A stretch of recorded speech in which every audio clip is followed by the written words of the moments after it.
Hi, welcome back. In this lecture, we are going to style the part 1 of About section. Let us get started with styling About section. This is the HTML markup which we wrote for part 1 of About section. And this is its current view inside web browser.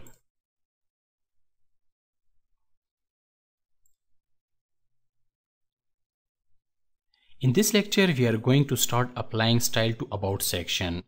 I will get back to the code editor.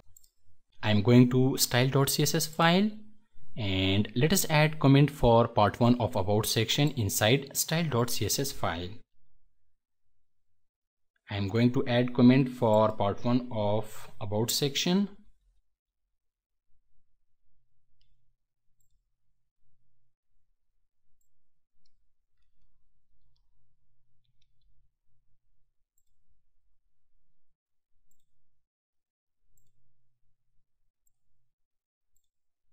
Okay, we are going to write CSS for part 1 of About section under this comment.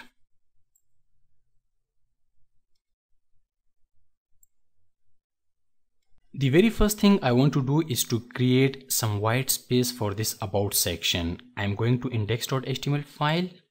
As you see, I have created a large content box for About section, and we can add some top and bottom padding to create some space for this box. Let us do it. I'm going to select my large content box and I'm going to write dot, and then I'm going to write the name of class for content box, which is content hyphen box hyphen lg, and I will apply CSS padding property, and I'm going to set top and bottom values, and the top and bottom values are 120 pixels and left and right with 0 pixels. As you can see, these values just created top and bottom space for this About section. Now you can see that there is top space for this About section and there is bottom space for this About section. Now I am going to start applying style to these headings, which are on the left side of About section. Let us first have a look at HTML markup for these headings. For these headings, I have this markup. I have a div with class vertical hyphen heading, and inside this div we have h5 and h2 elements. Let us first style this h5 element. I am going to select that h5 element like this way. We have a vertical heading div, and inside this vertical heading div we have h5 element. So by this way we can select this h5 element which is inside vertical hyphen heading div. The very first thing I want to set is color property for this heading, and the color for this heading is moon yellow color, and the hexa value for moon yellow color is F4C613, and now the color for this heading is moon yellow color. Next I want to set the font size for this heading, and the value for font size is 14 pixels. Now I'm going to make sure for the font weight for this heading, and the font weight for this heading should be some high value because I want this heading to be thick. So I'll set the high value which is 500, and this heading should be in uppercase letter, and for that we use CSS transform property, and the value is uppercase.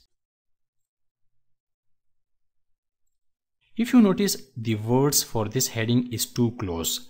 We can increase the space among these words by using CSS word spacing property. I'm going to write CSS word spacing property. The word spacing property increases or decreases the white spaces between words. In this case, we are going to increase the space between words for this heading. And let me set the value 30 pixel. Okay, it is too much. If I set 15 pixel, it is still too much. Okay, 9 looks fine, and we have a good looking space between the words for this heading. Nice.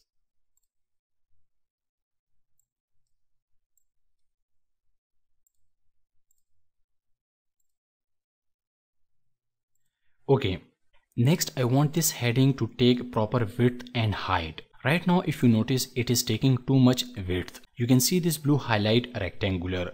This blue highlight is from brackets live preview. So the thing is, I want to make sure this heading gets proper width and height, and for that I'm going to set the display property as inline block. I'm going to write CSS display property, and the value for this display property is inline block. And now you see it is taking proper width as per text. If I remove this display property, now you can see that it is taking too much width. And if I put back the display property, and now you can see that it is taking proper width as per text. Next, I'm going to do a very important thing. I want this heading to be vertical. If you look at the wireframe, this heading who we are should be in vertical, and it is very simple. To make it vertical, we need to use CSS transform property. I'm going to write CSS transform property, and we want this to rotate. So we are going to use the rotate option, and the value for this rotate option is, let me use 15 degree. And now you can see that it is rotated 15 degree, and let us play with different values. And now it is rotated with 30 degree. If I set 50 degree, and now you can see that this heading is rotated 50 degree. Let us try some more values. You can see that this heading is rotated with 75 degree. And now it is rotated 90 degree. Actually, I want to rotate this heading with negative 90 degree.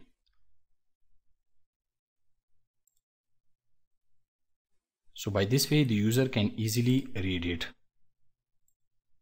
Who we are.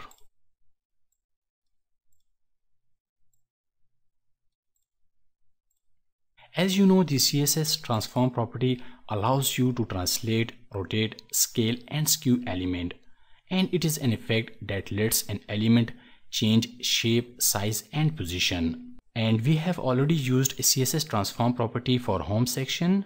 Let me show you. For home section we use CSS transform property, but for home section we used transform property as translate. But in case of vertical heading we use the CSS transform property as rotate. Next, let me add browser vendor prefix for this transform property. I'll select this transform property, and I'm going to edit menu, and I'm going to select auto prefix selection, and it just added browser vendor prefix for this transform property. And this browser vendor prefix is going to make sure that this transform property will work perfectly for all the WebKit based browsers. Next, I want to set its position. I'm going to write CSS position property, and the value is relative. By this way, it is positioned relative to its normal position, and now we can position it wherever we want. I want this vertical heading to be in the middle of this normal heading. So I'm going to set top value, and the value for this top dimension is 60 pixels. And I want to move it on the left side of this heading, and for that I have to set left dimension, and the value is negative 63 pixels. And now you can see that this vertical heading is on the left side of this normal heading. If I remove this rotate option, you can see that it is right here. So therefore I used negative left position.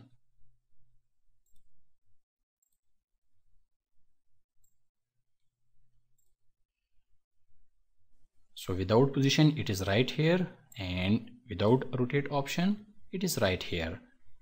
If I put back the rotate option it will be here, and if I put back the position it should be here. So because of rotate option I used this negative value for left side.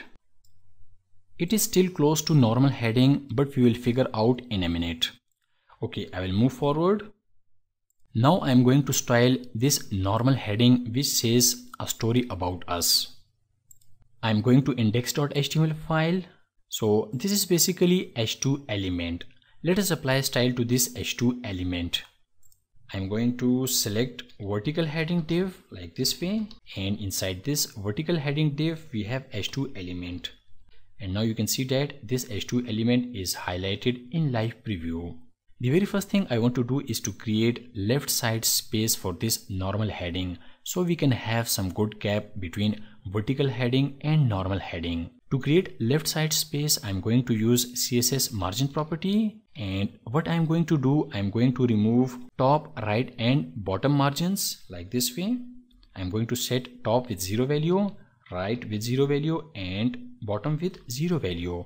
And these 3 0 values are going to remove the default margins, and I'm going to set the left margin with 35 pixels, and it just created a nice space between vertical heading and normal heading, and there is a gap of 35 pixels, and this gap is because of this left margin. Next, I want to increase the font size for this normal heading. I'm going to write CSS font size property, and the value is 42 pixels. And you can see that I just increased the font size for this normal heading. After that, I'm going to set the font weight property. Right now it is looking thick. I want this heading to be thin. So for that, I'm going to use CSS font weight property, and the value is 100. And now you can see that it has light font. Okay, one last thing I want to set for this normal heading is CSS line height property. I'm going to write CSS line height property, and the value for this line height property is 45 pixels. By this way, it is going to make sure that this normal heading gets proper line height.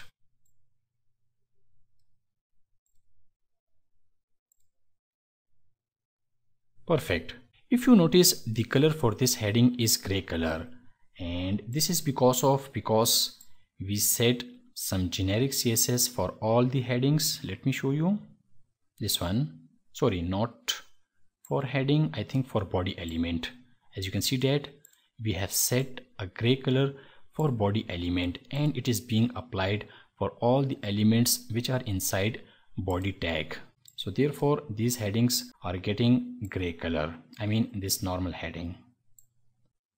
Okay, now I will move towards right side of about section. On right side we have two paragraphs which almost look great. We just need to create some bottom space for this first paragraph. I am going to index.html file. For this paragraph I have created a div, and I have assigned an ID to this div, and the ID value is about-right. And inside this about right div we have two paragraphs. This is first paragraph and this is second paragraph. I want to create some bottom space for only this first paragraph. Let us do it. I'm going to select about right div like this way, hash about-right, and inside this div we have p elements, and we are going to target the first p element, and we can easily target the first p element using CSS selector, and the CSS selector is first-child. So by this selector we can easily target the first paragraph. And now I am going to set the bottom space for this first paragraph, and for bottom space I am going to use CSS margin bottom property, and I want to create 30 pixel space. And you can see that it just created a nice 30 pixel space at the bottom of first paragraph. The color of these paragraphs is already set to gray since we set body element color to be gray. So these p elements are getting gray color because of this color property, and this is automatically being applied to all the elements which are inside body element. So therefore these paragraphs are getting a gray color because of this CSS rule set.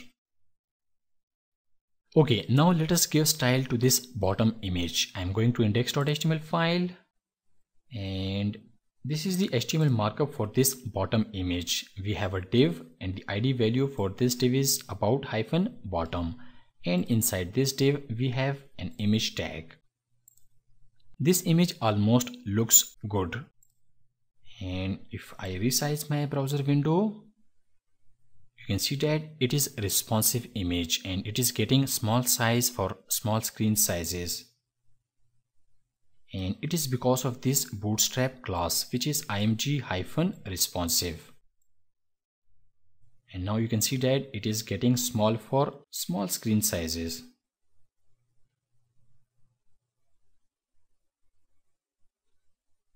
One important thing we need to make sure for this image is to make it always stay in the center of this web page, and we can do it using CSS. I'm going to select this image. We have a div and the ID for this div is about bottom, and inside this div we have image tag.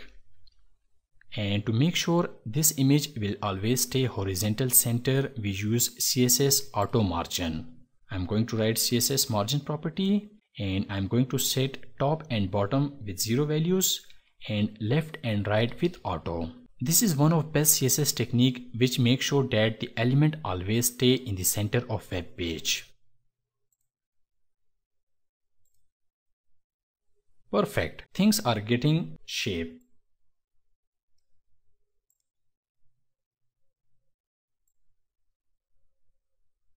I think we need to create some space at the top of this image. I'm going to select this about bottom div, and I'll just put some margin at the top of this div. I think I must use margin top, and the value for this margin top is 60 pixels, and it just created outside top space for this image. Perfect. Okay, I'm done with styling the part 1 of about section. Before I end this lecture, I have to organize my CSS little bit. I wrote CSS for content box and for vertical heading. Basically, these CSS are going to be generic CSS. So I want these CSS separate from about section. So what I'm going to do, I'll create a separate section for content box.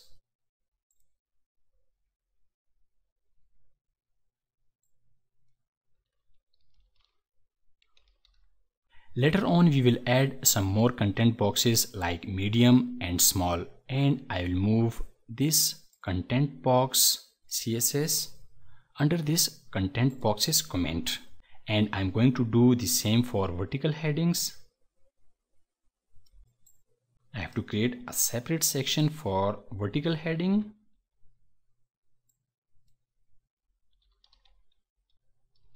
And I'll simply move this CSS which is for vertical heading under this vertical headings comment like this way.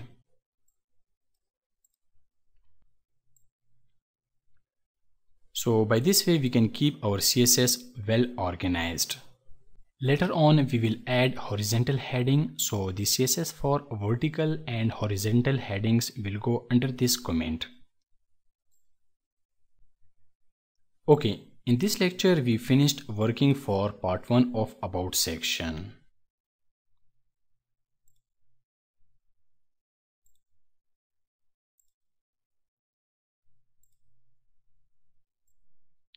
Let me write the end comment for part 1 of about section. This is the div for part 1, and I'm going to write the comment for part 1. I mean the ending comment.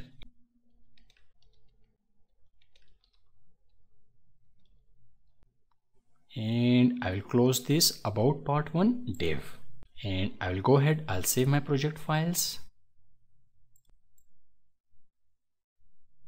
Okay, in next lecture I'm going to start working on part 2 of about section. I'll see you in next class. Thanks.